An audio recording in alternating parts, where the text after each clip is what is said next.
isang istasyon ng tren sa Pakistan. Alamin natin kung nakaligtas sa mga biyaherong nasa istasyon at ano naman kaya ang naging dahilan ng pagsabog sa lugar. Mula po sa mga detalye ng balitang ibabahagi maya-maya.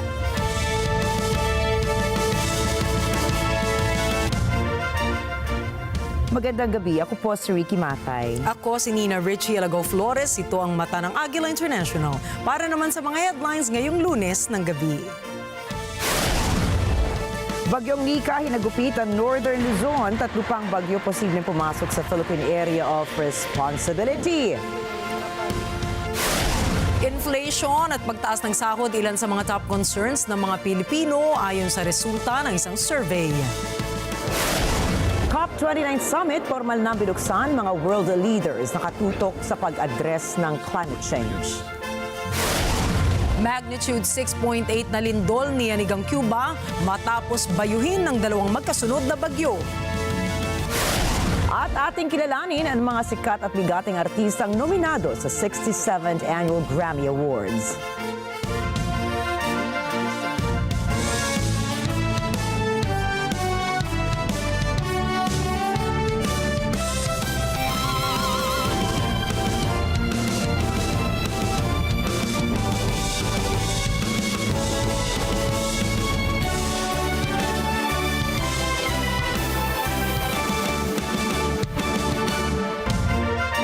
Naglandfall na kanina umaga ang bagyong Nika sa Alagao, kung saan marami mga residente doon ang pinalikas. Ayon po yan sa Pag-asa.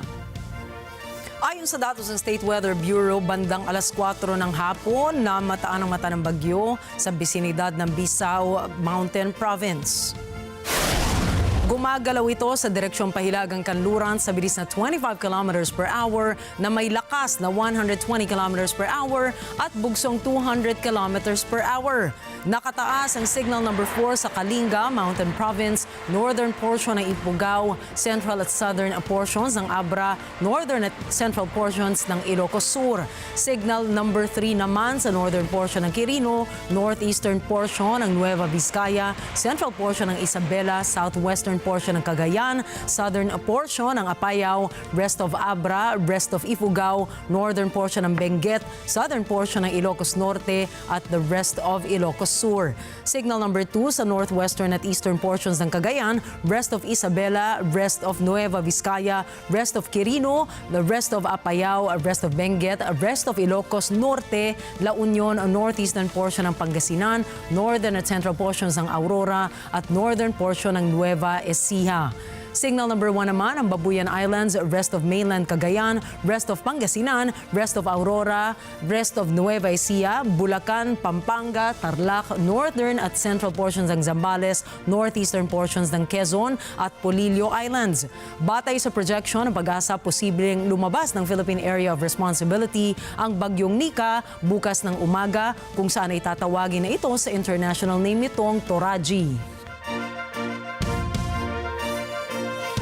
Pagkatapos ng pananalasa ng bagyong Marce ay hinahagupit ngayon ng bagyong Nika ang Northern Luzon. Samantala, inaasahan ng Pag-asa na lalabas na ang bagyong Nika sa Philippine Area of Responsibility o PAR bukas. Subalit payo ng Pag-asa sa publiko ay manatiling handa pa rin dahil susunod na papasok ng PAR ang isang tropical depression na tatawaging Ophel.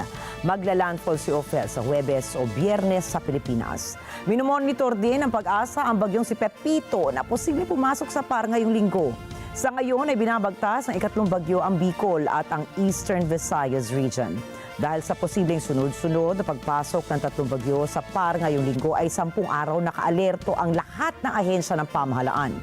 Tiniyak ng national government na nakahanda ang lahat ng kanilang mga tauhan upang mabilis marespondihan ang mga magiging biktima ng mga nasabing kalamidad. Tinatantsyang nasa 16.2 million pesos ang naidulot ang pinsala ng bagyong Marce sa sektor ng agrikultura ng Pilipinas, ayon po yan sa National Disaster Risk Reduction and Management Council o NDRRMC. Batay sa situational report ng ahensya, nakapagtala ito ng 795.82 metric tons ng production loss sa Ilocos Region, kung saan apektado nito ang nasa 1,640 magsasaka at mangingisda. Sa Cagayan Valley naman, nag-iwan ng bagyong Marce ng halos 25,400,000 pesos na halaga ng danyos sa infrastruktura. Samantala, tinatantiyang nasa 374 na individual na galing sa 724 na mga barangay ang naapektuhan ng bagyong Marce. Sinabi naman ng NDRRMC na higit sa 40 milyong pisong halaga ng tulong ang kanilang naihatid na sa mga apektadong residente ng nagdaang bagyo. Sa iba pa mga balita, ayon sa Octa Research Survey, pagtugon sa inflation ang pangunahing alalahanin ng mga Pilipino sa mga nakalipas na buwan. Isinagawa ng Octa Research ang polls mula Agosto 28 hanggang Setyembre 2. Ang biggest concern ng mga sumali sa Octa survey ay ang pagbaba ng presyo ng mga pangunahing bilihin sa Pilipinas. Lumalabas sa resulta na 66% na mahigit 1,000 lumahok ang sumagot na ito ang kanilang pangunahing alalahanin. 39% naman ang sumagot na karagdagang sahod para sa mga manggagawa at akses sa abot-kayang pagkain. 33% ng lumahok ang nagsabi na sana ay magkaroon pa ng maraming trabaho. 25% naman sa mga sumagot ng survey ang nagsabing pagbaba sa kahirapan. Samantala, ang pag-amyenda sa konstitusyon at pagbawa sa singil ng kuryente ang itinuturing na least of concern ng mga sumali sa Octa survey. Pinatawag ng China si Philippine Ambassador to Beijing, Jaime Flores, para ipaabot ang pagtutol nito sa dalawang bagong maritime laws na inaprubahan ni Pangulong Ferdinand Marcos Jr. na magsusulong sa karapatan ng Pilipinas sa West Philippine Sea. 中国外交部已经就菲律宾出台所谓海洋区域法和群岛海盗法召见菲律宾驻华大使，提出严正交涉。中方敦促菲方切实尊重中国领土主权和海洋权益，立即停止采取任何可能导致争议扩大化、局势复杂化的单方面举动，切实维护南海的和平稳定。中方保留采取必要措施的权利。 Kinundina ni Chinese Foreign Ministry spokesperson Mao Ning ang pagsasabatas ng Philippine Maritime Zones Law at Philippine Archipelagic Sea Lanes Act. Sinabi ni spokesperson Mao na iligal umano ang dalawang bagong batas ng Pilipinas dahil kasama sa naturang mga batas ang tinatawag ng Beijing na Huangyan Island at Nansha Islands. Sa kabila nito, inihayag naman ng Presidential Communication Office Secretary Cesar Chavez na hinihintay lamang nila ang official report sa reklamo ng China sa Philippine Embassy sa Beijing. Nagsagawa ang mga sundalo ng Armed Forces of the Philippines o AFP ng ilang counter-landing operations at amphibious assaults nitong weekend sa Palawan. Kalahok sa military exercise ang Philippine Marine Corps kasama ang mga unit ng Army, Air Force at Navy. Bahagi ito ng ika-8 bersyon ng Armed Forces Joint Exercises dagit pa na nagsimula noong Nobyembre 4 at nakatakdang magtapos sa 15. Kabilang sa mga ipinakita sa pagsasanay ang breaching operation at live fire demonstrations mula sa artillery, armored vehicles at iba pa. Sinagot ni Vice President Sara Duterte ang payo ng kanyang ama na si dating Pangulong Rodrigo Duterte. Sa isang interview ay sinabi ng dating Pangulo na iwanan na ni Vice President Sara ang politika, maghanap buhay na lamang at mabuhay ng payapa. Ito ay sa kabila ng mga bali-balitang may maghahain ng impeachment complaint laban sa Vice-Presidente. Sinabi ni Vice President Sara na gusto niyang umalis na, pero ang problema niya ay kailangan niyang sumagot sa 32.2 million voters na nagbigay ng tiwala at kumpiyansa sa kanya. Samantala, pansamantalang ipatitigil ni Vice President Sara ang operasyon ng mga satellite offices ng kanyang tanggapan. Anya, hanggang December 31 na lamang ang operations ng mga opisinang ito. Ngunit nakasalalay ang pagpapatuloy ng operations ito sa magiging budget ng Office of the Vice President sa susunod na taon. Asahan naman ang higit sa pisong dagdag sa presyo ng oil products bukas po yan, November 12. Batay sa advisories ng oil industry firms, itataas nila ng 1 peso and 50 centavos ang presyo ng kada litro ng gasolina. 2 pesos and 10 centavos naman ang dagdag sa presyo ng kada litro ng diesel. 1 peso and 20 centavos naman ang itaas ng presyo kada litro ng kerosene o gaas. Susunod, North Korea nagsagawa ng GPS jamming attack. Kate Middleton, balik royal duties na. At Donald Trump at Vladimir Putin nag-usap. Mga detalye ng mga balita sa pagbabalik ng Mata ng Agila International.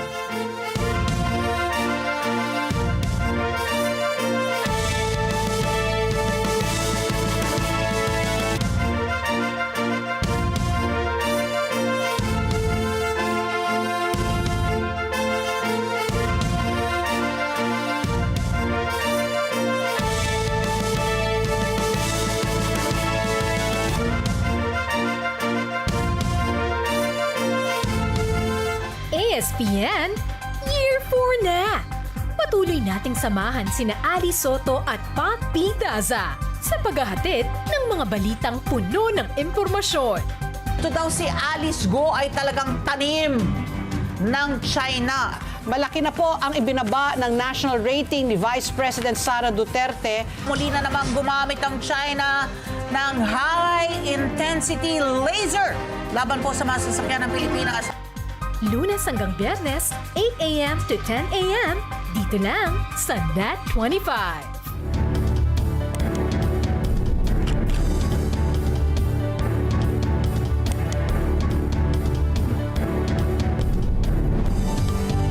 It is a signal to the world that we are open for business. Open for Business with Cesar Vallejos. Every Sunday, 9 p.m.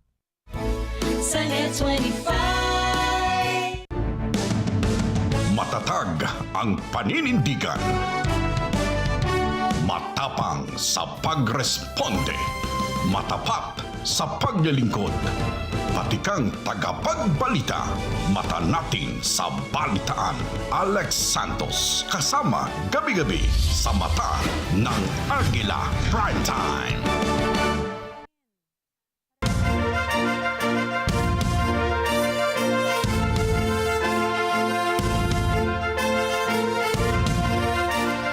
Kilalanin ng Indonesia ang pag-aangkin ng China sa South China Sea sa kabila ng pagpirma ng isang maritime development deal. Ayon sa isang pahayag ng dalawang bansa, nagkaroon ng common understanding ang Beijing at Jakarta nitong nakaraang linggo sa pinagsamang pagpapaunlad sa mga industriyang gumagamit ng karagatan na may overlapping claims. Sa kabila nito, nilinaw ng Foreign Ministry ng Indonesia na hindi pa rin nagbabago ang posisyon nito ukol sa soberanya ng bansa nila sa parte ng South China Sea na kinasasakupan ng kanilang exclusive economic zone. Anya, walang epekto ang partnership sa mga karapatan ng Indonesia sa North Natuna Sea. Binigyan diin pa ng Indonesia na walang legal na basehan sa international law ang mga claims ng China sa naturang karagatan. Nagsagawa ang Indonesia at Russia ng isang joint naval exercise sa Java Sea ngayong Lunes na nakatuon sa counter-terrorism. Ito po ang kauna-unahang naval drills na isinagawa sa gitna ng dalawang bansa at naganap kasabay ng pangako ni Indonesian President Prabowo Subianto na mas patatagin ang ugnayan nito sa Russia. Kasama sa exercise ang pag-practice sa maneuvering at communication ng mga barko at pag-inspeksyon ng mga suspicious vessels. Isinagawa din sa training ang pagsasanay upang kontrahin ang mga unmanned boats gamit ang mga automatic artillery mounts at small arms.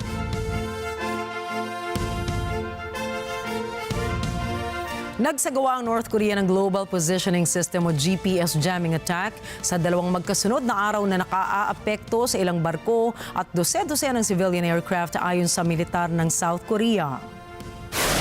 Ayon sa Joint Chiefs of Staff, ikinasa ang jamming attack sa North Haiju at Kaesong areas. Dagdag pa, hindi naman naapektuhan ang military operations at equipment. Noong Hunyo, mapela ang South Korea sa paulit-ulit na GPS jamming ng North Korea sa tatlong kinauukulang international agencies. Ang International Telecommunication Union o ITU, ang International Civil Aviation Organization o ICAO at ang International Maritime Organization o IMO. Humihiling ng mga nararapat na hakbang na dapat gawin para sa nakagagalit na aksyon. Ang North Korea ay miyembro ng ITU, ICAO at IMO, ngunit bilang tugon, pinagtibay ng ICAO ang isang desisyon ukol sa seryosong hinaing sa North Korea dahil sa jamming ng GPS navigation signals. Nagpalitan ng tinatawag na pinakamalaking drone attacks ang Russia at Ukraine itong Sabado. Kasunod ito ng pressure na nanggaling kay US President-elect Donald Trump na matagal nang binibigyan diin ng isang pagwakas sa digmaan sa Ukraine. Sinabi ng Ministry of Defense ang Russia na na-intercept nito ang 84 na Ukrainian drones sa 6 na rehiyon. Kabilang po dyan ang mga papalapit sa Moscow. Ayon sa mga otoridad, ito ang pinakamalaking pag-atake ng Kyiv sa Moscow simula ng digmaan at nagdulot ng 5 sugatan sa pag-atake. Samantala, iniulat naman ng Ukrainian Air Force na nagpakawala ang Russia ng 145 drones sa buong bansa. Ayon sa ulat, 62 dito ang napabagsak ng kanilang air defense systems. Sa Remembrance Day nitong linggo ay nakita ng publiko si Princess Kate kasama sina Prince William at King Charles. Senyales na ba ito ng pagbabalik royal duties ng prinsesa? Judel Nicole Alipio para sa detalye. Dumalo si Princess Kate sa Remembrance Day, kasama niya sina King Charles at Prince William. Napansin ng publiko na emotional si Princess Kate sa kanyang second public appearance. Ilang buwan matapos niyang aminin na gaya ni King Charles, siya ay nagpapagamot din para gumaling sa sakit na cancer. Bukod sa royal family, kasama rin ng prinsesa sina British Prime Minister Keir Starmer, Conservative Party leader Kemi Badenoch, at ilan pang dating punong ministro ng United Kingdom sa Remembrance Day.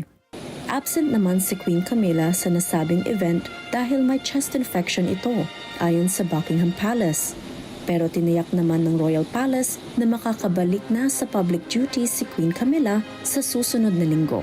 Taon-taong isinasagawa ng Royal Family ang Remembrance Day bilang paggunita sa kabayanihang ipinakita ng mga war veterans noong World War I. Samantala, sinabi ni Prince William na posibleng mag-full-time na sa kanyang royal duties si Princess Kate sa susunod na taon. Binanggit niya na bukod sa public duties ay priority nilang mag-asawa ang pag-aaral ng kanilang mga anak na sina Prince George, Princess Charlotte at Prince Louis. Inamin din ng prinsipe na ang year 2024 ang pinakamahirap na taon sa kanyang buhay dahil na rin sa cancer diagnosis ni na Princess Kate at King Charles. Pero sinabi niyang hinahangaan niya ang kanyang misis at ama dahil napagtagumpayan ng mga ito ang kani-kanilang health challenges. Judel Nicole Alipio from London, United Kingdom para sa Mata ng Agila International, trusted, connected, on point. Samantala, inakusahan ng korupsyon ng ilang grupo sina King Charles at Prince William. Ito ay matapos magsagawa ng isang investigasyon ng dalawang media agencies upang alamin kung saan nanggagaling ang kayamanan ni King Charles at Prince William. Ayon sa dispatches ng Channel 4 documentaries at the Sunday Times, kumikita umano na milyon-milyon sila King Charles at Prince William sa pamamagitan ng pagpapaupa ng kanilang private estate sa National Health Services, UK Armed Forces at state schools. Partikular na tinukoy ng dalawang news agencies ang Duchies of Lancaster and Cornwall. Ang mga lupang ito ay exempted sa pagbabayad ng corporation tax at capital gains tax. Binanggit sa investigasyon, nakikita na mahigit 11.4 million pounds sa loob ng 15 taon ang estate ng Duchy ng Lancaster dahil ito ang magiging warehouse sa mga bagong electric ambulances ng Guy's and St. Thomas's NHS Trust sa London. Anila, nagbabayad din ng mahigit 1 million pounds simula noong taong 2004 ang UK Navy sa estate ng Duchy of Cornwall para sa paggawa at paggamit ng jetties at Moor warships sa Cornish coastline. Inestimang nasa 600,000 pounds ang kikitain ng estate mula sa 6 na leases nito. Bukod pa ito sa 37 million pounds na lease deal ng Duchy sa Ministry of Justice at Ministry of Defense. Hindi naman nagbigay ng pahayag ang The Buckingham Palace at Kensington Palace sa investigasyon ng dispatches at the Sunday Times. Subalit, batay sa impormasyon ng UK government, pinayagan ng British Parliament ang royal family na panatilihin ang pagmamayari at pamamahala nito sa Duchies of Lancaster and Cornwall. Ang mga nasabing estates ay nasa kamay ng royal family noong taong 1066 pa. Ang Lancaster ang siyang nagbabayad sa mga pribadong gastusin ng monarch o ni King Charles. Ang Cornwall naman ang siyang nagbabayad ng private expenses ng tagapagmana ng korona o ng Prince of Wales na walang iba kundi si William. Parehong voluntaryong nagbabayad ng maximum rate na 45% income tax sina King Charles at Prince William sa gobyerno. Samantala, tiniyak ng isang spokesperson ng Duchy of Cornwall na ang Cornwall ay isang private estate na nagbibigay ng isang positibong social impact. Sinabi naman ng isang spokesperson ng Duchy of Lancaster na ang Lancaster Estate ay isang commercial company at sumusunod naman ito sa lahat ng UK legislation and regulatory standards. Sa ibang balita, nagsimula na ang taunang climate change o climate summit ng UN na tinatawag na COP29 nitong Lunes. Nakatuon ang kasalukuyang summit sa paghahanda ng mga bigating usapan ukol sa finance at trade matapos ang isang taon ng mga sakunang dulot ng climate change. Sa opening ceremony, sinabi ni COP29 President Mukhtar Babayev na ito na ang tamang pagkakataon upang matugunan na ang mga layunin ng conference. Hinikayat naman ni outgoing COP28 President Sultan Al-Jaber ang mundo na magkaisa at kumilos upang matupad ang mga pangako ng summit. At binigyang diin ni UN Climate Chief Simon Steele ang pangangailangang magkasundo na ang mga o sa bagong pandaigdigang layunin sa climate finance.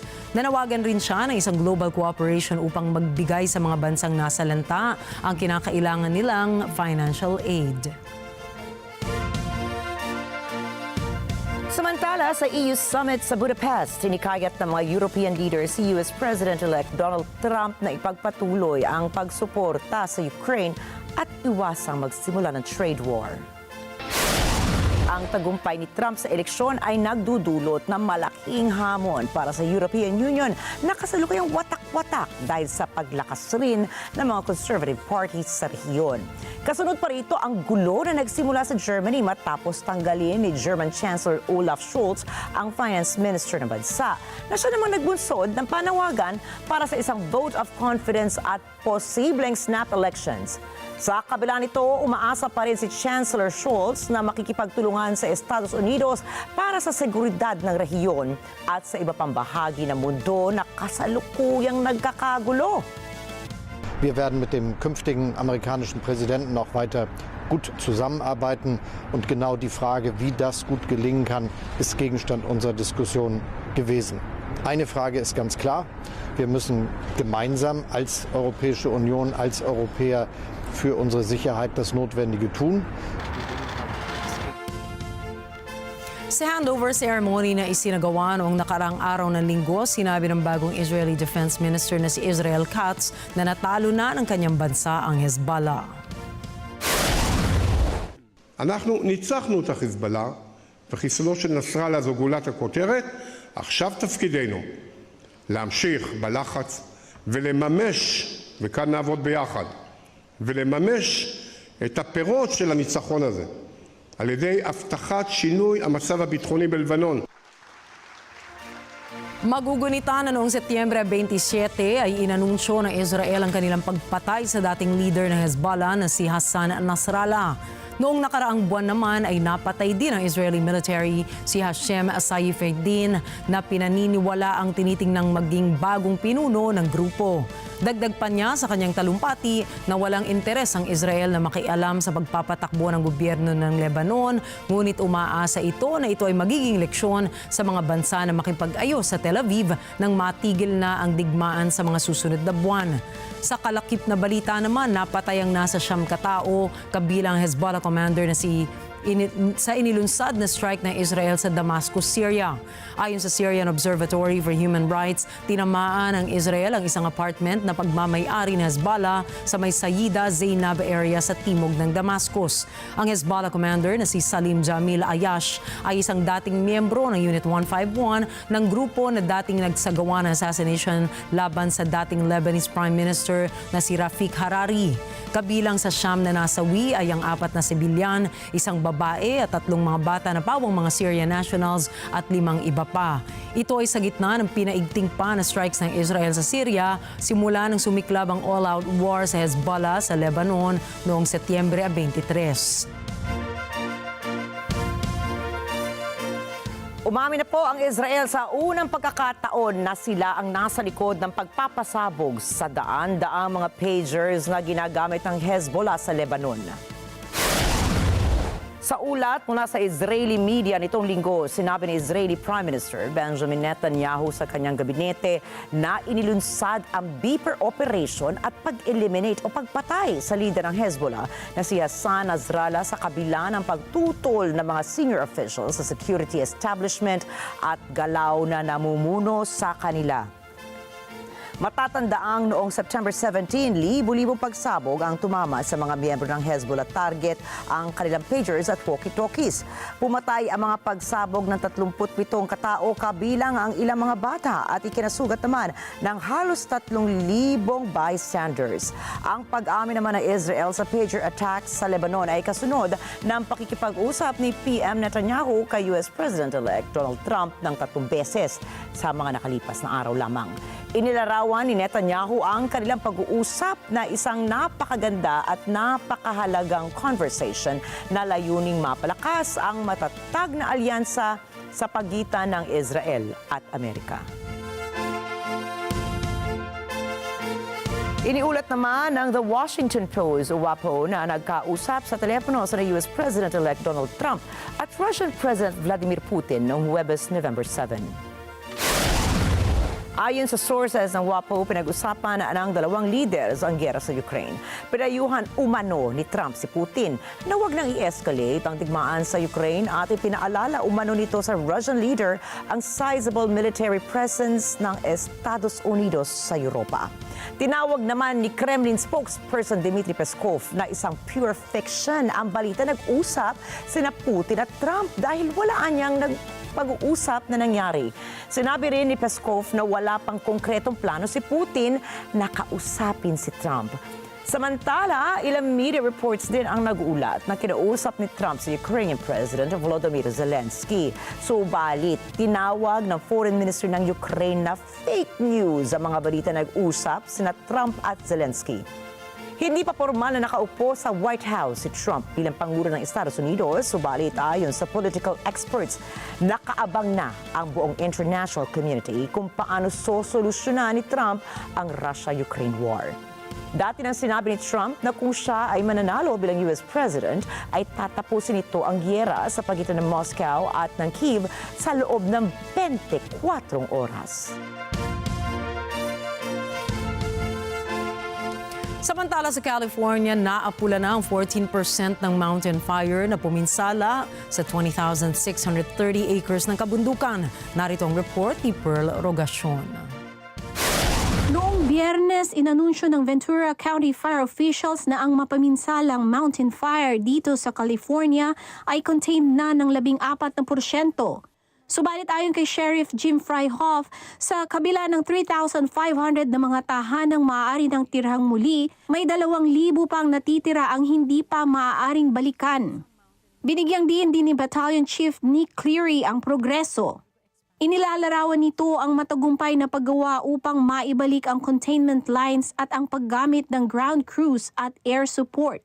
We had engine companies actively mopping up all the damaged structures and any brush around the structures that weren't damaged. They spent a lot of time there, and it seems like the calls for service from yesterday to today dropped significantly, so the crews are doing good work. Ayon sa National Weather Service Incident Meteorologist Ryan Walbrun, inaasahang mananatiling tuyo ang kondisyon. Ngunit sinabi rin nitong mas mahina na ang ihip ng hangin kumpara noong nakaraang red flag event.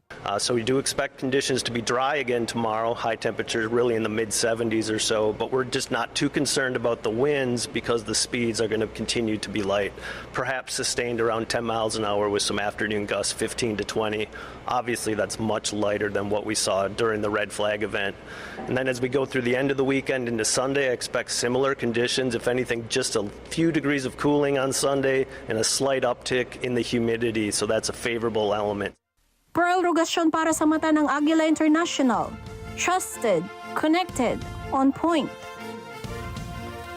Samantala, kumalat ang mga text messages sa Estados Unidos na ikinabahala ng mga Black Americans. Ang mensahe ay naglalaman umano ng racist context o reference ukol sa pagiging alipin ng mga blacks noong nakaraang panahon. Parito po ang detalye mula sa report ni Rose Papa Angeles. Iniimbestigahan ngayon ng federal at state authorities ang sunod-sunod na text messages na ipinadala ng hindi kilalang source. Ang mensahe ay umalarma sa marami lalo na sa Black Americans ilang araw lamang matapos magwagi si President-elect Donald Trump nitong eleksyon. Batay sa mga mensahe, hinihikayat nito ang recipient sa iba't ibang estado kabilang ang Alabama, North Carolina, Pennsylvania, Virginia at Georgia na mag-report sa isang plantasyon upang mamitas ng bulak. Ito ay isang mapanusong referensya sa nakaraang pagkakaalipin ng Black people sa Estados Unidos. Ayon kay 29-year-old Monette Miller ng isang entertainment publicist sa Atlanta, Georgia, nabasa niya ang nakakainsutong text message isang araw matapos ang eleksyon. These texts were the beginning of people who already lead in being nasty and mean, but it was giving them the moment to be able to push the envelope of being nastier and even more sinister and mean to the community. So I feel like when I say it already started from the results that we saw that night and then waking up to the results, I feel like, again, that just opened up a whole floodgate of letting people do what they feel like is right or feel like they can. Para naman sa isang tiyo na si Richard Reynolds, kinailangan niyang pakalmahin ang kanyang pamangkin matapos nitong matanggap ang offensive text. We're not here for hate. We're not here to spew hate or anger or any of that. Who won, won. You know, congratulations. But let's walk in peace and walk in love because love covers everything at the end of the day. Hindi pa malinaw sino ang nasa likod ng text messages na ito, ilang taong nakatanggap at kung paano sila tinarget. Ayon kay Gerald Griggs na isang civil rights attorney sa Georgia, ang pagpapakalat ng offensive text na ito ay upang magtanim ng takot at intimidasyon laban sa isang grupo ng tao. Sa mga kabataan lalo na hindi pa nakararanas ng tulad ng ganitong tahasang pagkamuhi. I think the goal is to add fear and intimidation to a group of young people who have not experienced this type of direct hatred. And our response is to remind the young people where they come from, who they are, and that we do not sit back and allow people to threaten us without a response, a nonviolent, peaceful response, but a forceful response that this is our country. We're not returning to any plantation. We built this country. We'll continue to make this country move forward and live up to the promise that it gave all the citizens. Dagdag ni Griggs, tila may nais magbalik ng klima sa bansa tulad noong 2016 hanggang 2020 kung kaya't lumapit na niya ang kanilang organisasyon sa mga otoridad upang wag nang lumala ang sitwasyon. We remember what the climate in the country was like from 2016 to 2020, and so it appears that it's returning to that type of climate. Very disappointing that individuals would target African Americans with such hateful comments and commentary, but we are prepared to respond. We've already reached out to our partners in law enforcement, both on the state, local, and federal level, and we're just going to make sure that we are vigilant to make sure that these threats do not escalate and that we continue to move forward in a progressive and peaceful manner. Batay sa mga kasong naitala, sinasabing ang panahon bago ang eleksyon noong Martes ay kinabilangan ng pinakamalawak na pagkalat ng karasang politikal sa bansa mula noong 1970s. Kasama rito ang racist attacks laban sa mga taga-suporta ni Democratic candidate Kamala Harris. Rose Papa Angeles para sa mata ng Agila International. Trusted, connected, on point. At dahil sa pagkapanalong muli ni Donald Trump bilang Pangulo ng Estados Unidos, magkahalong kaba at pag-asa ang nararamdaman ng mga migrante doon. Alamin po natin ang mga saloobin ng isa sa kanila na naninirahan sa US may 25 taon na. NJ de Guzman po para sa balita. Ito si Amarilis Reyes. Siya ay 56 na taong gulang ang nag-migrate dito sa Estados Unidos 25 taon na ang nakalilipas. Sa mga unang taon na narito siya, nakapagtrabaho siya sa isang mushroom processing plant kung saan anya ay wala ni isang Amerikano siyang nasilayan na nagtrabaho doon. Nakapagbukas din siya ng negosyo sa isang Latino neighborhood na nawala naman dahil sa isang sunog. Matapos ang trahedya, ngayon ay meron na siyang isang mini-mart na tinawag niyang Sabor Latino. 10 taon na niyang pinaandar ang tindahang ito. Ani Reyes, tulad ng kanyang mga kaibigan sa Latino community, nangangamba siya sa pagkapanalo ni Donald Trump. Bueno, eso es lo que la gente está esperando, la economía. Pero es que Donald Trump lo que está enfocado en los inmigrantes. Entonces pregunto yo, ¿qué haría América sin los inmigrantes? Si aquí América es latinoamericana, somos hispanos todos. La gente que trabaja, que vaya a buscar un gringo cortando hongo, tabaco o whatever something, y que vaya a buscar un moreno. No es que sea no racista, sino que debemos entender el pueblo que lo que trabajamos somos nosotros los latinos, los inmigrantes, los hispanos. Ngunit umaasa si Reyes na bubuti ang ekonomiya. Nananawagan rin siya sa panibagong administrasyon na pagbutihin ang seguridad ng publiko. Maraming beses na anya siya'y ninakawan kung kaya't sinusuportahan niya ang pagdideport sa mga kriminal na nagpapahirap sa mga katulad niya na naghahanap buhay. Entonces, toda esa gente que la recojan, a mí no me importa que sean dominicanos, que sea boricua, que no sean. Óigame, el que haga su cosa, que lo manden para su país, preso allá, que cada gobierno que pague por ellos. Nosotros no tenemos que estar pagando por gente aquí delincuente y que se enfoquen también en un poco de la delincuencia que hay en la calle, que hay demasiado. Eso le podría yo decir. Esta gente que anda molestándonos a nosotros los que trabajamos, se creen que uno porque está ahí atrás de un counter, ya es porque uno tiene demasiado dinero. Y aquí no hay nada, no estamos haciendo nada, nada. Como quien dice, mucho trabajo y poco dinero. Noong eleksyon, malaki ang kinabigla ng marami sa suporta ng mga Latino kay Trump. Kung pagsasama-samahin, sinasabing nasa 12% ang mga ito ng voting population. Batay sa exit polls, ang bilang ni Trump sa Latino voters ay tumaas mula sa 28% noong 2016, 32% noong 2020 at ngayong 2024 ay nasa 46%. NJ De Guzman para sa Mata ng Agila International, trusted, connected, on point. Sinabi ng US State Department na may itinalaga na itong ambasador para sa transisyon sa administrasyon ni President-elect Donald Trump. May Fanway Zaragoza para sa detalye. Inanunsyo ni spokesperson Matthew Miller na inapunta na ni State Secretary Antony Blinken si Ambassador Stephen Moll upang makipag-ugnayan sa transisyong magaganap patungo sa administrasyong Trump. Subalit ani Miller, hindi pa umuugnay ang State Department sa Trump transition team. Over the past 2 days, Secretary Blinken has been meeting with people from across the department to discuss the work ahead of us over the next 74 days between now and January 20th. In those meetings, he has emphasized 2 points. First, the peaceful transfer of power is an essential element of our democracy that is vital to our nation's security. That's why it's so important for us to conduct a smooth, efficient, and professional transition process. To that end, the Secretary has appointed Ambassador Stephen Mull, a distinguished member of the State Department family, to coordinate these efforts on behalf of the Department. Ambassador Mull will work with the President-elect's team to ensure as successful a transition as possible. Dagdag pa nito, nalayo ni Blinken na guguling ang natitirang panahon sa pwesto na gumawa ng konkretong progreso sa ilang mga critical na issue.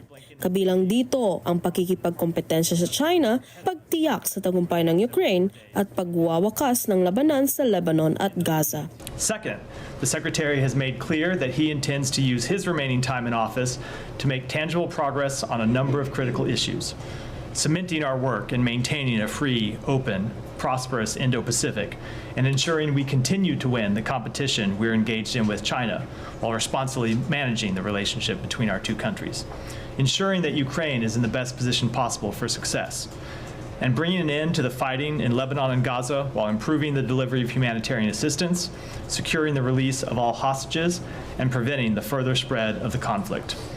We have no shortage of work to do over the next 74 days, and we are determined to make the most of the time left. As the President said today, let's make every day count. That's the responsibility we have to the American people. Mayfan Zaragoza para sa Mata ng Agila International. Trusted, connected, on point. Susunod, 20 katao o 27 katao patay sa isang terrorist attack sa Pakistan. Coco Gauff itinanghal bilang pinakabatang tennis player na nagwagi sa WTA Finals. At Captain America Brave New World naglabas ng bagong trailer. Iba pang detalye ng mga balita sa pagbabalik ng Mata ng Agila International.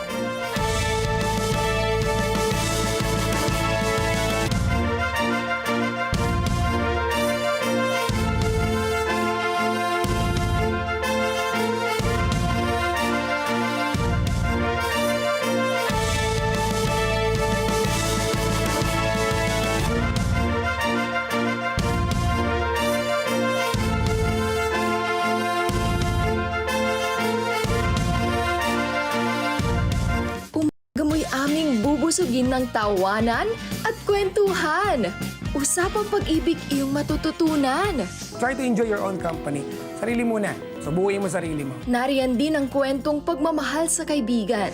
Kung hindi po siya dumating dito sa buhay ko, hindi po ako mapaglaho sa buhay. At pagmamahal sa pamilya. Ma, pa, gusto ko po, masaya ko po kayo palagi. Para araw mo'y tiyak na lumigaya. Dito lang sa paborito niyong girl kada sa umaga, kada umaga. Let's get together, Sunday 25. Sunday.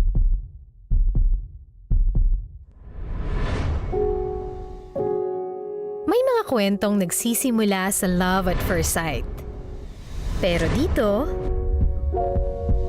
boses pa lang, todo kilig na. Love Me, Love My Voice. Simula November 18 na. Dito lang sa Net 25. Together, Sunday 25. Hello mga ka-homies! This is your Tita Cynthia Garcia. I would like to invite everyone to watch our show tuwing Sabado at Linggo mula alas 8 hanggang alas 9 ng umaga. Siyempre, itong tahanan, dito lang yan sa Net 25!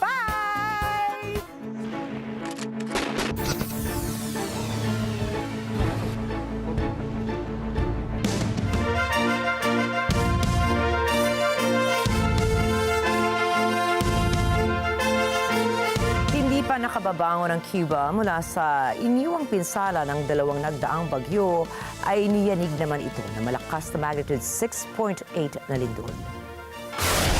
Ayon sa ulat ng United States Geological Survey or USGS, natagpuan ang lindol sa layong 39 kilometers ng baybayin ng Bartolome Mazo sa Granma Province. Inihayag naman ni Cuban President Miguel Diaz-Canel na nagsisimula na ang kanilang evaluation para sa isasagawang recovery efforts sa mga apektadong lugar.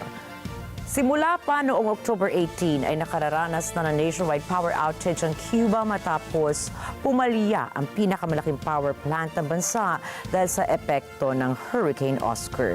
Sa nakaraang linggo naman ay binayo ang Cuba ng Hurricane Rafael na pinagsimulan ng mga protesta dahil sa nararanasang economic crisis ng bansa. Patayng 27 katao sa Pakistan habang may ibang 62 sugatan naman sa isang terrorist attack sa isang train station.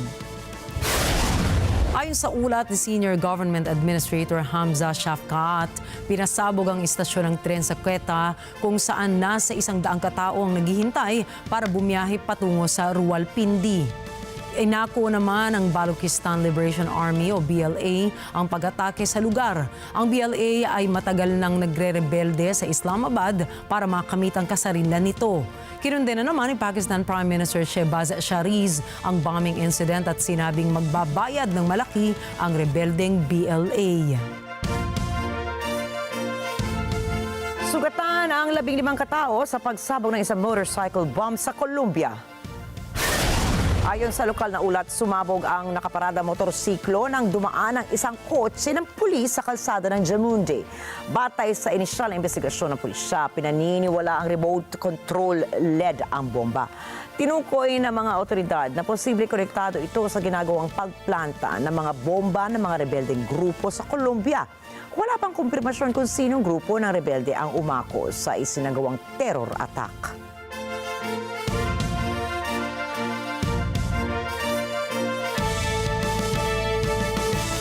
Malawak ang naidulot na pinsala ng sumiklab na sunog sa isang parking lot sa Lebanon matapos sumabog ang isang power generator. Kita sa video ang nagbabagang apoy na mabilis kumakalat sa mga nakaparadang kotse sa lote. Ayon sa lokal na ulat, bandang alas 8 ng umaga nang sumabog ang power generator sa Hamra area. Pinaniniwala ang nadamay ang diesel tank ng generator kaya mabilis ang pagkalat ng apoy sa lugar. Batay sa salaysay ng mga saksi sa sunog, matatagpuan ang generator malapit sa isang residential building. Ayon sa ulat ng Civil Defense Agency, nasa 25 ang sasakyan na nasunog habang ilang gusali rin ang nagtamo ng pinsala dahil sa apoy. Dinala naman sa pagamutan ng mga foreign workers at mga residenteng nagtamo ng minor injuries matapos tumalon mula sa upper floors dahil sa makapal na usok na bumalot sa palapag. Nakaharap ngayon sa 10 taong pagkakakulong ang American live streamer na si Johnny Somali. Ito ay matapos niyang mag-video sa isang estatwa sa South Korea. Nagalit ang mga netizens online nang mapanood nila na hinalikan ni Somali ang estatwa na sinundan pa ng hindi kanais-nais na pagsasayaw nito. Sumisimbolo ang estatwa sa mga kababaihan sa South Korea na naging biktima ng sexual na pang-aabuso ng mga Hapon nang sakupin nito ang Korea.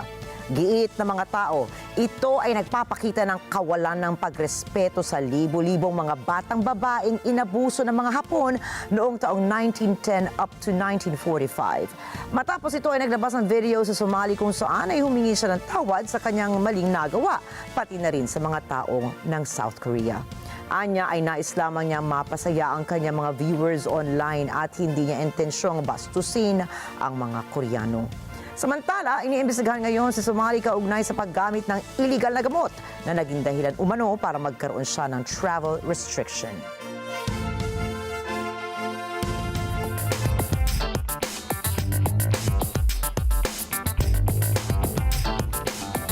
Gaya ng ibang bansa sa Mediterranean, nakararanas din ang Greece ng epekto ng climate change gaya ng global warming.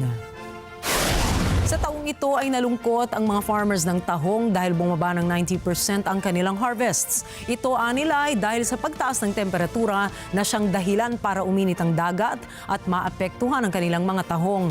Nababahala ang mga mussel farmers sa Greece dahil kung patuloy na iinit ang temperatura ng dagat ay mamamatay ang mga tahong kaya posibleng mawalan sila ng source of income sa susunod na taon.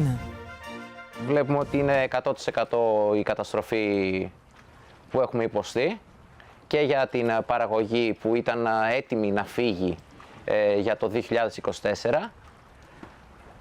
Πέρα από αυτή που πρόλαβε η ελάχιστη να φύγει στο εξωτερικό, αλλά βλέπουμε κυρίως την καταστροφή που έχουμε υποστεί για το 2025, η οποία είναι ολική και δεν θα έχουμε χρόνο για την ερχόμενη χρονιά. Είναι η δεύτερη φορά που συνέβη σε λιγότερα από 5 χρόνια. Η πρώτη συνέβη το 2021. Που οι προβλέψεις μας τότε έλεγαν ότι αυτό το φαινόμενο δεν θα συνέβαινε σε λιγότερα από 10 χρόνια, συνέβη σε λιγότερα από 5 χρόνια. Πράγμα που δείχνει ακόμα και στους πιο δύσπιστους ότι η κλιματική κρίση είναι εδώ.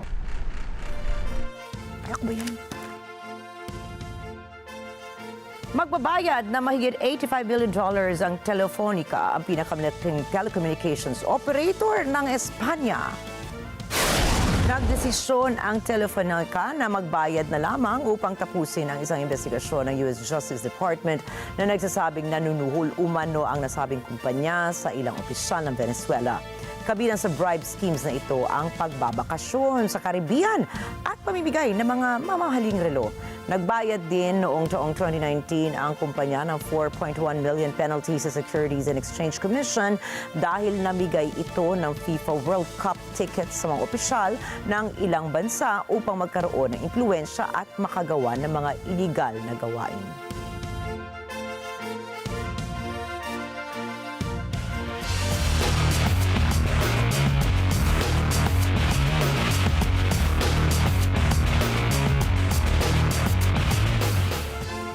Nagtala po ng record sa kasaysayan ang tennis player na si Coco Gauff matapos ang WTA Finals.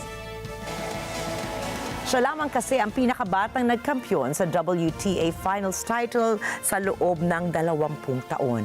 Ito ay matapos talunin si Xingwen Shang sa score na 3-6, 6-4, 7-6 sa larong ginanap sa Riyadh, Saudi Arabia. Nahirapan pa ang 20-year-old na si Gauff na mahabol si Sheng sa laro na tumagal naman na 3 oras at 4 na minuto na siyang pangalawang pinakamatagal na WTA Finals sa 2024. Sinabi nitong hindi niya malilimutan ang laro dahil sa ito ang unang women's tennis event sa Saudi Arabia na naitala sa kasaysayan. Bukod sa trophy ay nag-uwi rin siya ng $4.805 million na siyang pinakamalaking papremyo sa professional tour events ng women's tennis circuit.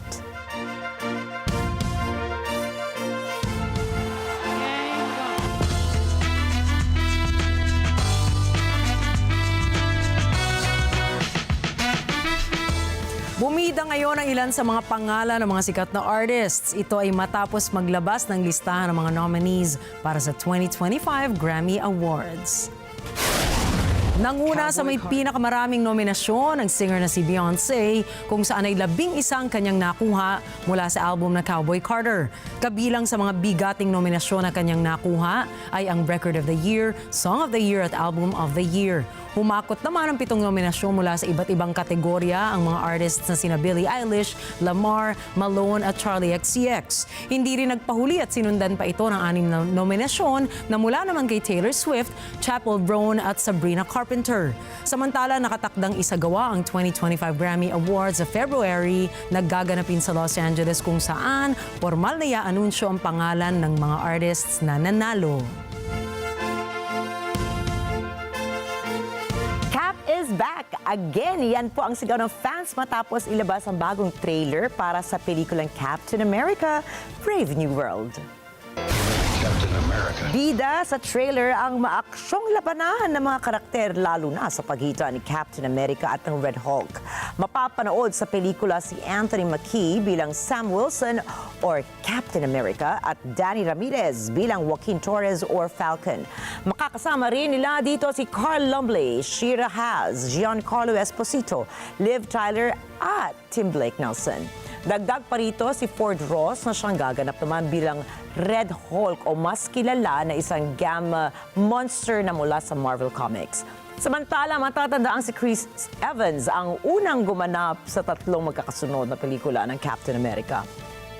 Nakatakda namang ilabas ang Captain America Brave New World sa mga sinihan sa February 2025.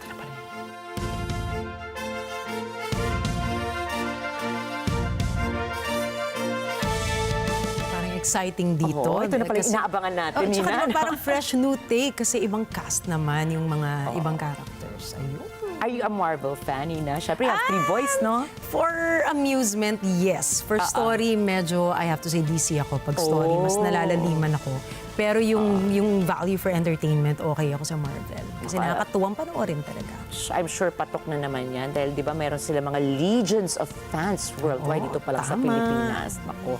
Tingnan nga natin kung fan din ba si Miss Alma Angeles. Tingnan nga natin kung Marvel or DC. Diba? Pero ngayon po, tandaan na narito kami ni Nina para maghatid ng balita mula Lunes hanggang Biyernes. Saan mang dako na mundo.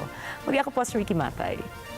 Ako si Nina Rikki, Alagao, Flores. Happy Monday po. Ito ang Mata ng Agila International. Para naman sa mga balitang nangyari sa iba't ibang panig ng mundo, punta naman tayo kay Alma Angeles para sa Mata ng Agila World News. Take it away, Alma.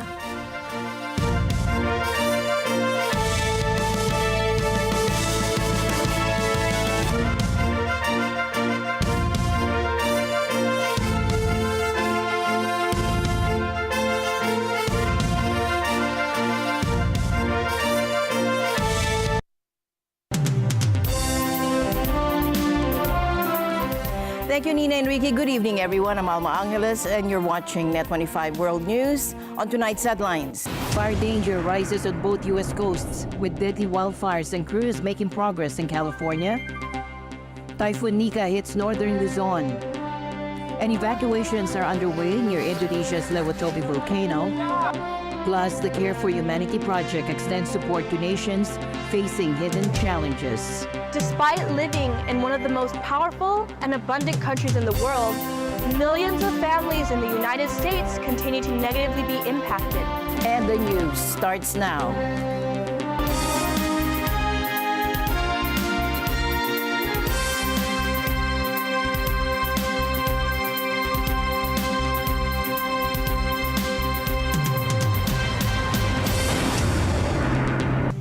Staying in the country, Typhoon Nika, known internationally as Toraji, has made landfall in Dilasag, Aurora, and is expected to bring powerful winds and heavy rainfall throughout northern Luzon. Take a look.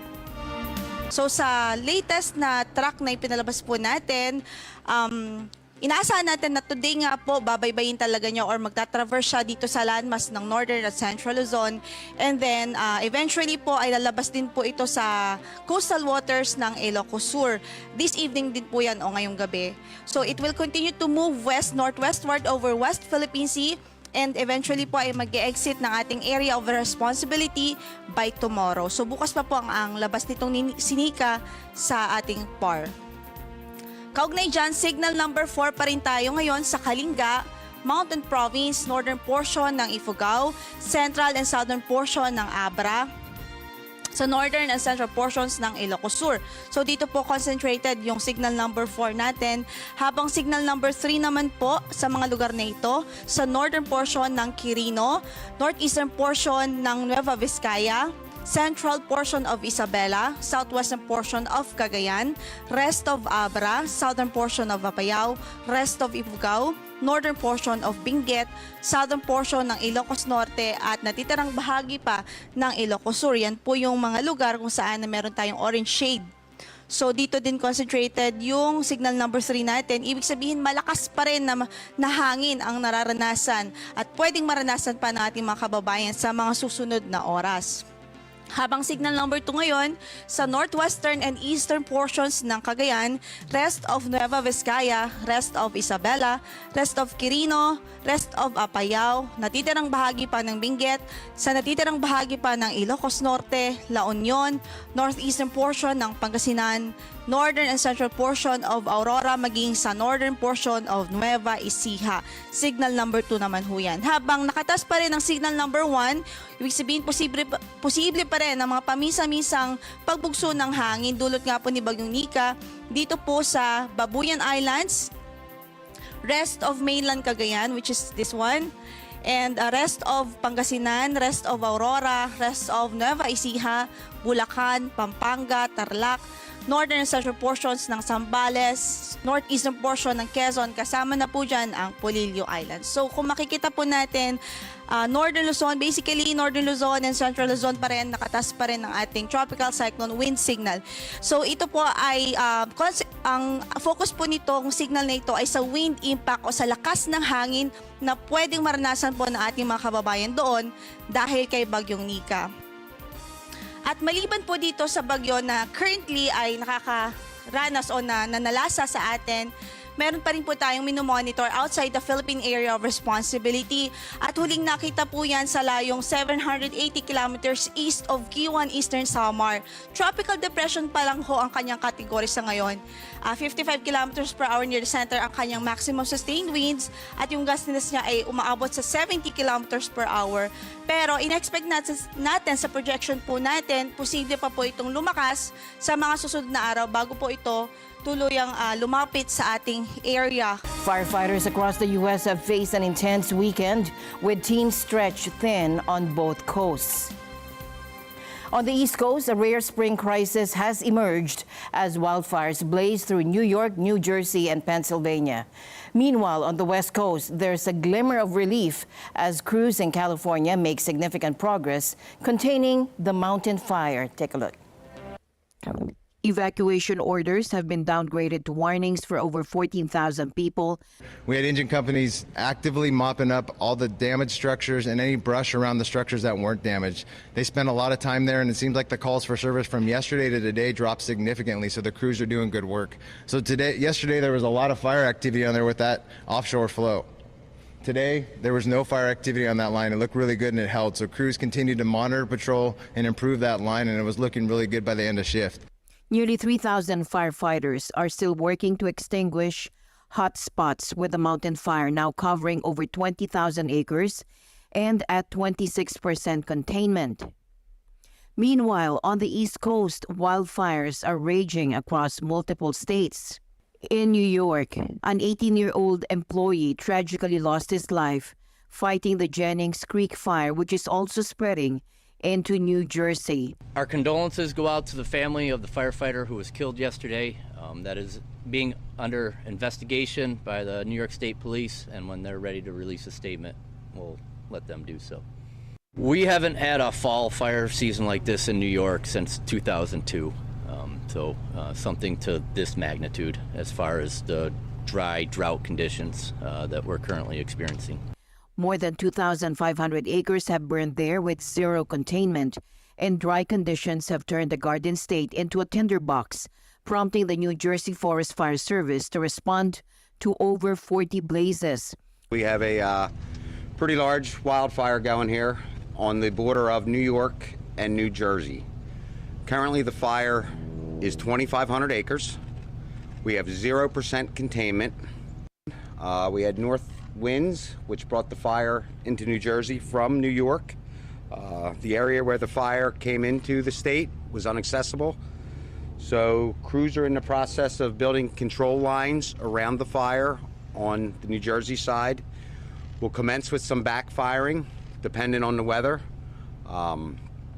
Make no mistake, though precipitation is forecasted, that's not going to solve the problem that we have here with this wildfire. It's inevitable that this fire is going to continue to burn up until it reaches our control line. So we may not actually get this done today, possibly not even tomorrow, but hopefully by the end of the week we can secure our control lines and make sure the fire stays where we want it to. Fires in Pennsylvania are being tackled by air and land, with smoke creating hazardous air quality across the region. Meanwhile, a winter storm hit Colorado hard, dumping snow for 5 days and causing treacherous travel conditions. Some areas received over 30 inches, with thousands losing power. In New Mexico, as seen in recent footage, cattle braved the snow together, enduring even more accumulation after this video was taken.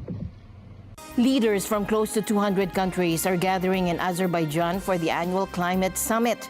And this year's talks come on the heels of Donald Trump's recent election, a leader known for calling global warming a hoax. The United States will withdraw from the Paris Climate Accord, but begin negotiations to re-enter either the Paris Accord or in really entirely new transaction. And a stark UN alert that 2024 might become the hottest year recorded on Earth. Japan's iconic Mount Fuji offers a clear view of how record heat is impacting the environment.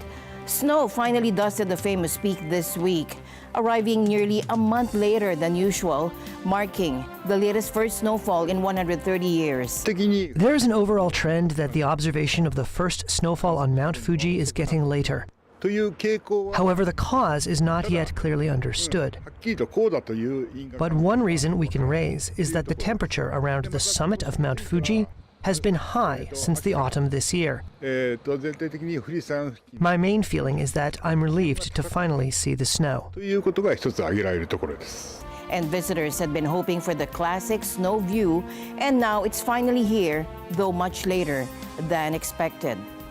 So when I first got here, I think I saw no snow. I was like, what? So, like, it doesn't even look like Mount Fuji. But the next day we ended up getting a little bit of snow, and just it's such a huge difference between no snow and snow. And climate scientists predict that 2024 is on track to become the hottest year on record, breaking previous temperature records yet again. In all likelihood, 2024 will be the new record-breaking year. Not only that, but it's very likely, well, virtually certain now, that it will exceed the 1.5 threshold. And these alarming trends set the stage for this week's COP29 United Nations Climate Change Conference, where some leaders are voicing concerns that President-elect Donald Trump's return to office could slow down global climate efforts. Trump, who has previously called climate change a hoax, is vowing to expand oil drilling and production. And experts are now warning that extreme events such as severe droughts, intense hurricanes, and relentless rainfall like last week's floods in Spain will only increase in intensity if climate action is delayed. So let's dispense with the idea that climate finance is charity. An ambitious new climate finance goal is entirely in the self-interest of every single nation, including the largest and the wealthiest. But it's not enough to just agree on a goal. We must work harder to reform the global financial system, giving countries the fiscal space they so desperately need. Thousands took to the streets of Valencia demanding accountability after deadly floods devastated the region. It was a powerful show of frustration, with many calling for answers from local leaders. Angela Quadrilla, a student who survived the floods, voiced her anger.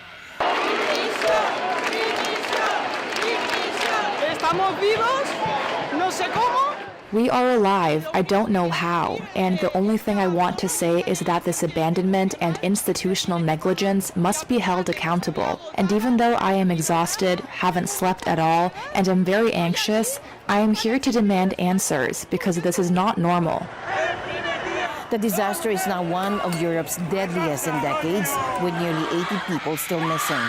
Demonstrators flooded the city center. Many are calling for the resignation of regional leader Carlos Mazon.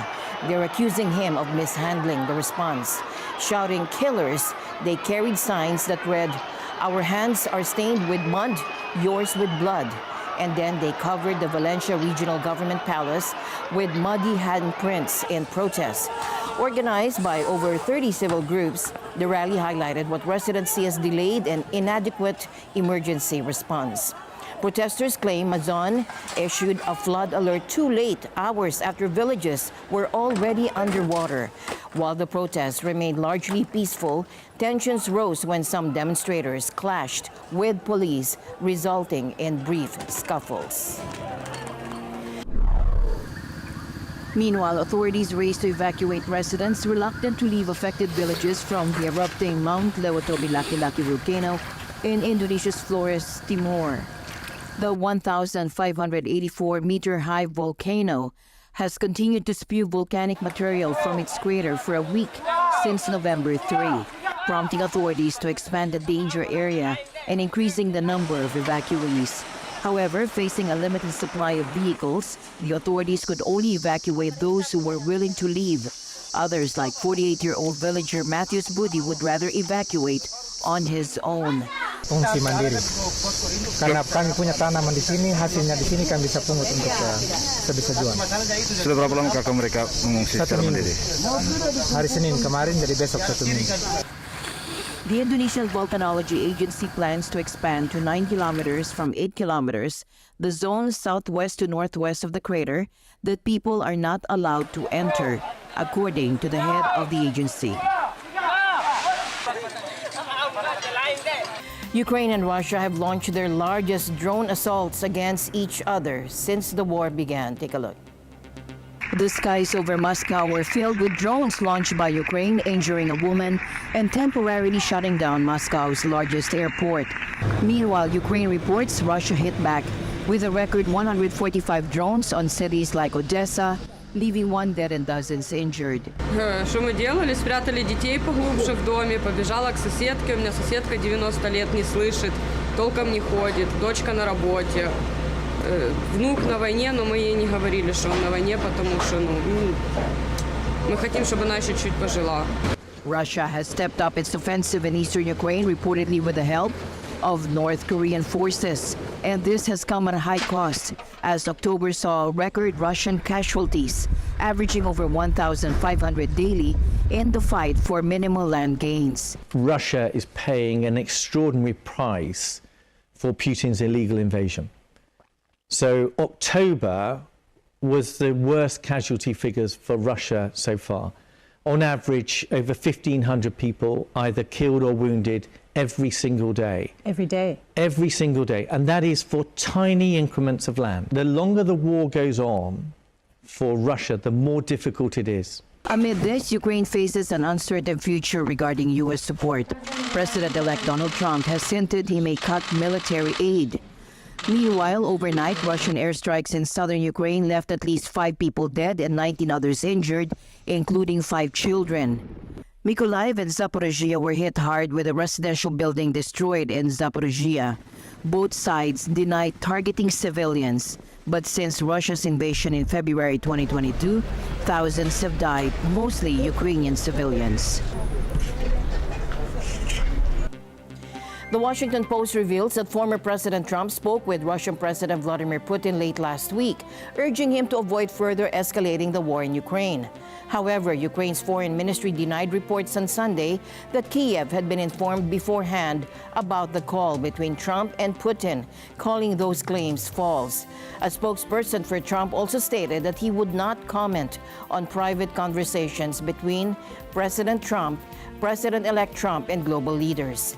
Meanwhile, the Kremlin today denied reports that the U.S. President-elect has spoken to Russian President Vladimir Putin in recent days and said that Putin had no concrete plans yet to speak to Trump. China and Indonesia have signed $10 billion in deals spanning food, energy, tech and biotech sectors at the Indonesia-Chinese Business Forum in Beijing. 平稳顺利完成政府的任务，掀开国家发展崭新一页。中方为此感到高兴，中方愿坚定支持总统先生执政，相信在你和新一届政府有力领导下，印度尼西亚将坚持独立自主的发展道路，在实现国家富强、民族复兴征程上不断取得新成就。Indonesia consider China not only as a great power but as a great civilization. We have lived together for many centuries, and our cultures and our people have been interrelated for many, many years. Therefore, I think it is only natural that now, in the present situation, geopolitical and geoeconomic, that Indonesia and China have become very close partners in many, many fields. The agreements come after Indonesian President Prabowo Subianto met with President Xi Jinping during his first overseas trip since taking office last month. The new agreements include collaborations on electric vehicles, lithium batteries, and digital infrastructure. Highlights include a major battery materials deal between China's GEM and Indonesia's PT Valley for a nickel processing plant, as well as tech partnerships between Indonesia's Go2 and Chinese giants Tencent and Alibaba to boost cloud services and digital skills in Indonesia. The two countries are also easing travel with long-term visas and more direct flights. They also signed deals for housing projects and coconut exports to China. Members of the Australian Defence Force arrived on Sunday with their warship, docking at Banyuwangi in East Java, Indonesia, for a joint military exercise which will involve 2,000 personnel from both countries. The Keris Woomera exercise is the largest combined joint activities by the two countries' military under the Australian-Indonesia Defence Cooperation Agreement. Exercise Chris Woomera is an exciting opportunity for us to come and work with our partners in the region, with the Armed Forces of Indonesia. The exercise itself is going to involve over 2,000 people from both Australia and Indonesia. We're going to be practicing joint landing operations, a live fire, and we're also going to do a non-combatant evacuation in order to practice our responses as to how to evacuate people in times of disaster or crisis in the region.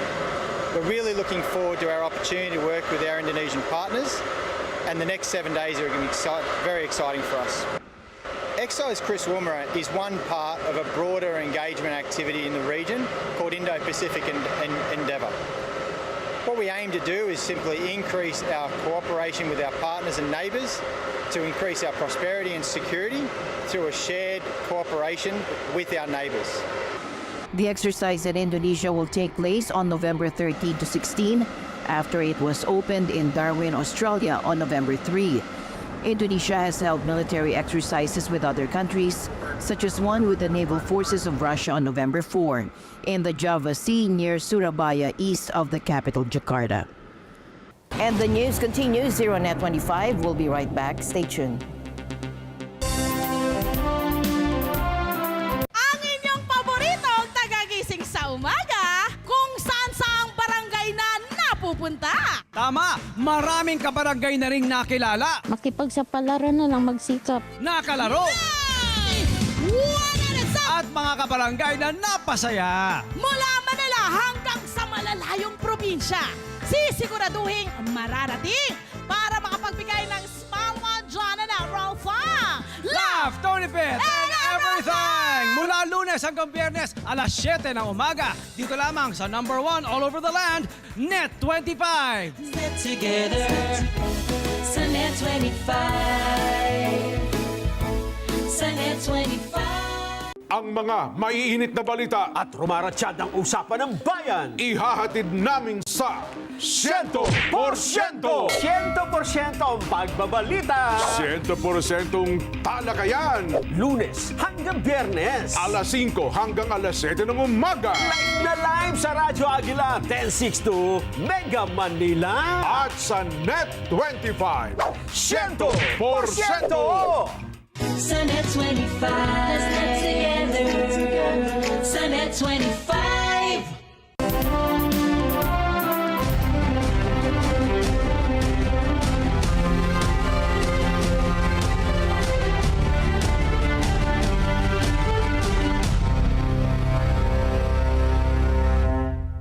The Care for Humanity Project has extended its support to numerous countries, including those that may seem resource-rich but still have millions of residents facing significant challenges.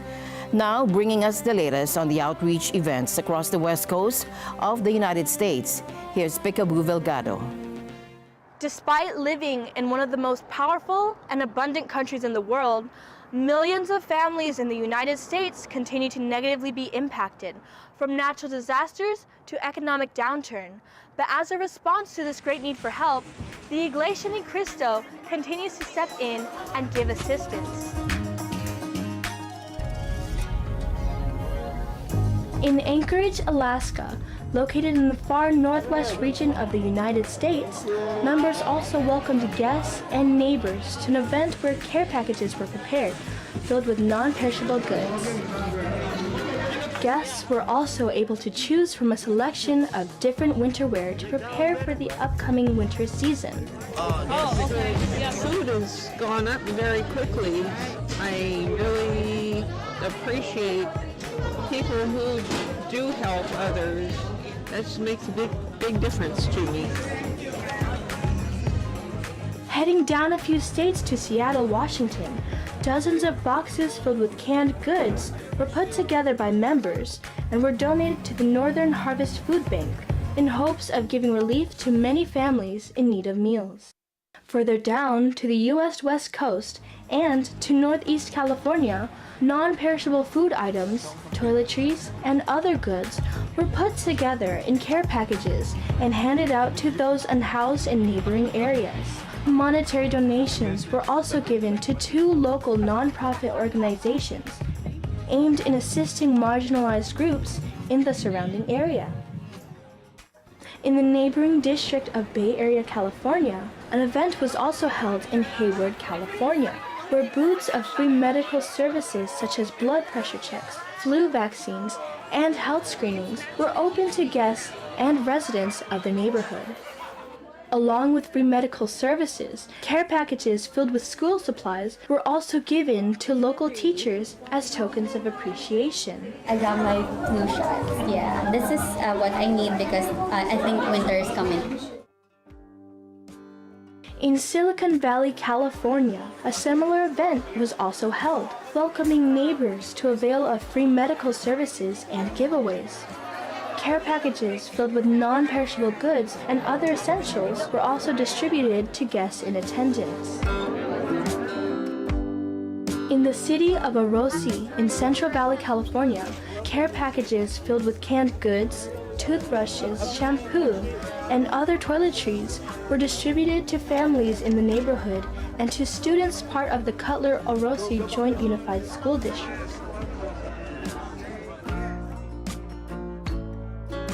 Heading down to Southern California to Los Angeles County, an event was held at the Sycamore Grove Park, open to residents in the surrounding community.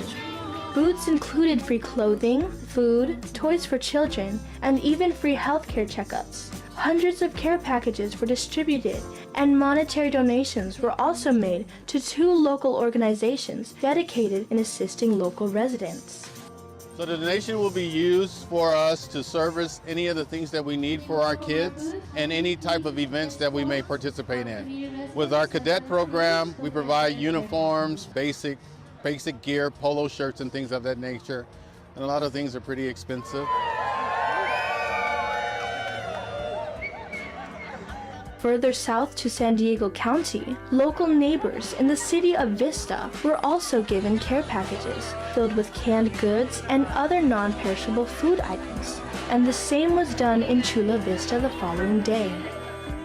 East to the Mountain States, a series of outreach events were conducted, where hundreds of care packages were distributed in Colorado, New Mexico, Arizona, Utah, and Nevada to residents and low-income families, and a monetary donation was also given to the Nevada Blind Children's Foundation in hopes that this donation would assist residents in seeking assistance from this non-profit organization. West to the Hawaii Pacific, food donations with rice and non-perishable goods, canned meats, and vegetables were donated to food banks and organizations all throughout the surrounding islands. From Oahu to Maui, Kauai, and American Samoa, food banks like Aloha Harvest are thankful to the Church of Christ for donations like these. We want to help our community because when everyone thrives, everything's better. I just want to say thank you, because of you and because of the work that you led and got your congregation engaged with, people are going to get to eat tonight. Aloha Harvest is successful because of individuals of the community like you. You pride yourself on helping your fellow neighbor, and because of that, look at all the food here today. As many continue to face the struggle of making ends meet, the Felix Y. Manala Foundation, the charitable partner of the Church of Christ, continues to further its humanitarian cause in alleviating challenges faced by families all over the country, and in turn, bringing hope of a brighter tomorrow. And with that, we end tonight's broadcast. For everyone here on Net 25, I'm Alma Angeles. Thank you all for joining us. Good night.